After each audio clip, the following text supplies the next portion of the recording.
What's going on, guys? The Ninja here, and in celebration of Brawl Week, I'm going to bring you the Big 5 meta decks.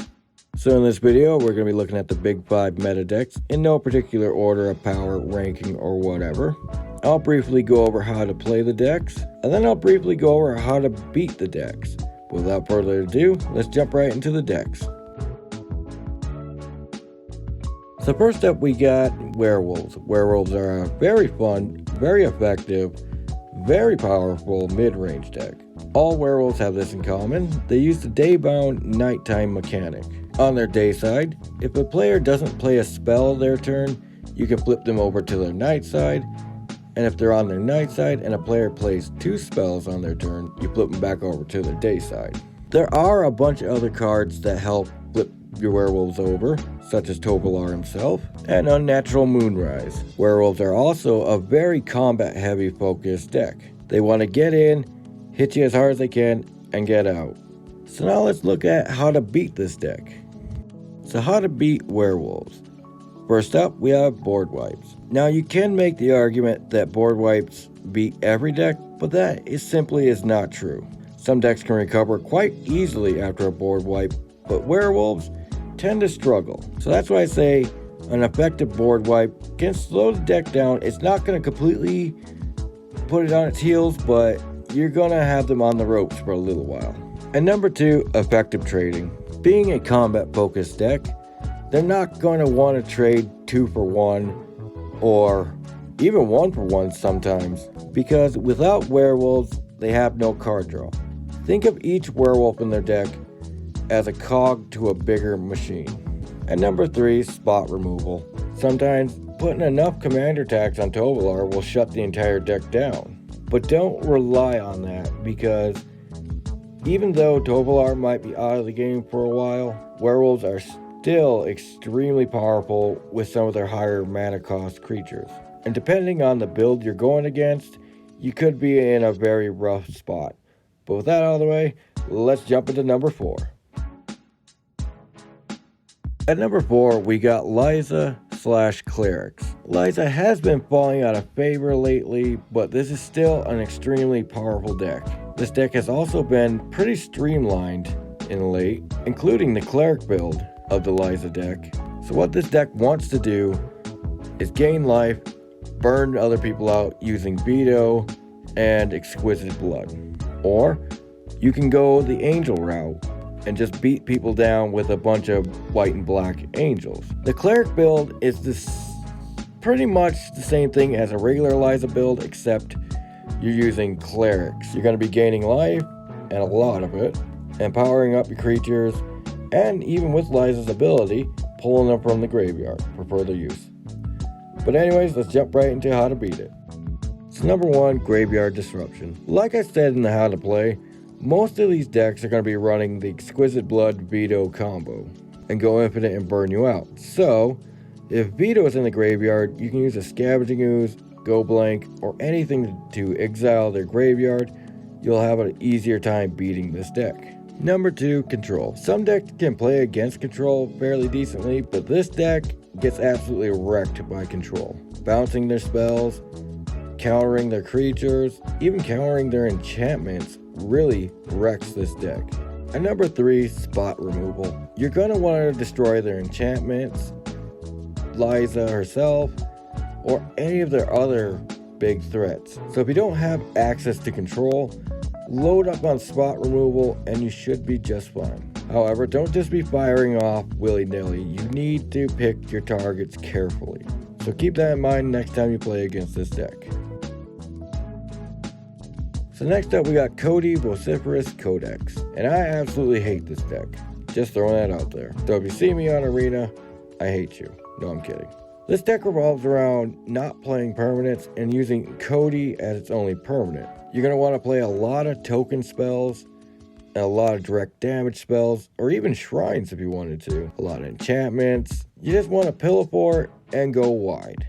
But with that out of the way, let's jump right into how to beat this deck. So like Liza, this deck really struggles against Control, because you cannot play any permanents when Cody's down. They have to rely on token spells and other spells like that. But if you can just counter, this deck's gonna do absolutely nothing. So number 2, artifact removal.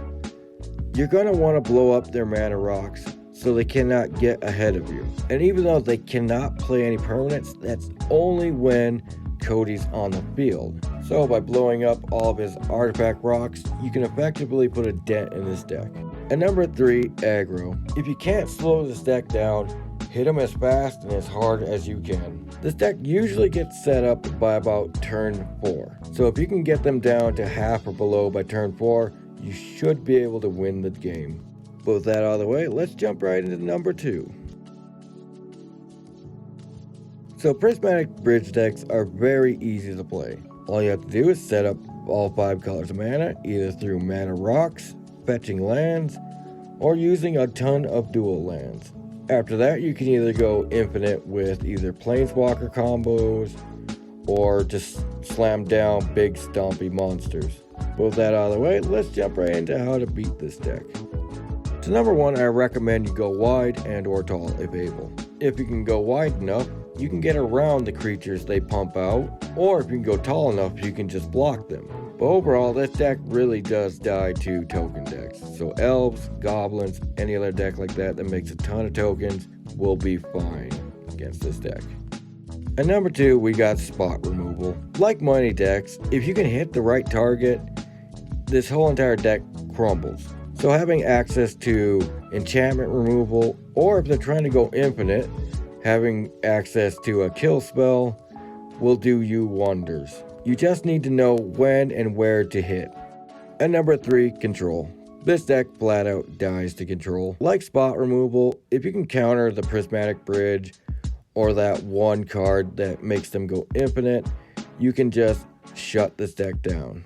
With that out of the way, let's jump right into number 1. And in the number 1 slot, we have slivers, the best deck in the format in my opinion. Slivers are a snowball value deck. Every sliver that you play powers up the last sliver that you played, which powers up the next sliver that you play, and so on and so forth until the snowball is completely bulldozing your opponent. This deck is very hard to stop. They have a ton of infinite combos that you can run into, and they also play all 5 colors, so keep that in mind as well when you're playing with and or against this deck. But with that out of the way, let's jump right into how to play against this deck. So number 1, we got board wipes, but there's a slight caveat to this. You're going to have to board wipe extremely effectively and at the right time. You cannot just crack out a board wipe and expect to slow this deck down. This deck recovers extremely quickly and extremely fast. So when using a board wipe, make sure you can capitalize on the next turn. So number 2, we got control, and this also comes with a caveat. When you're playing control against the sliver deck, make sure you're hitting a key choke point for the deck. You cannot just crack off your counters willy-nilly at every sliver that comes down. Make sure you hit the hard-hitting ones or the ones with the most effective abilities. Otherwise, they're gonna snowball you. This deck can play extremely fast or it can play extremely slow. So just be careful out there. And overall, the best way I found to beating this deck is exiling. Because currently in Magic, there's not a ton of ways, if any at all, to get your cards back from exile. So by exiling the slivers and just getting them straight out of the graveyard, they don't even touch that, is the best way to slow down and beat this deck. But with that out of the way, let's jump right into the wrap up. Alright, I just wanted to say thank you guys for watching, and I hope my commentary was informational. I know I couldn't go too in depth with the decks, that's mainly limitations due to my cell phone, and hopefully within a few weeks I'll have a new one and I can make better content for you guys. But anyways, I'm D Ninja and I'm signing out. Bye bye now. We'll be right back.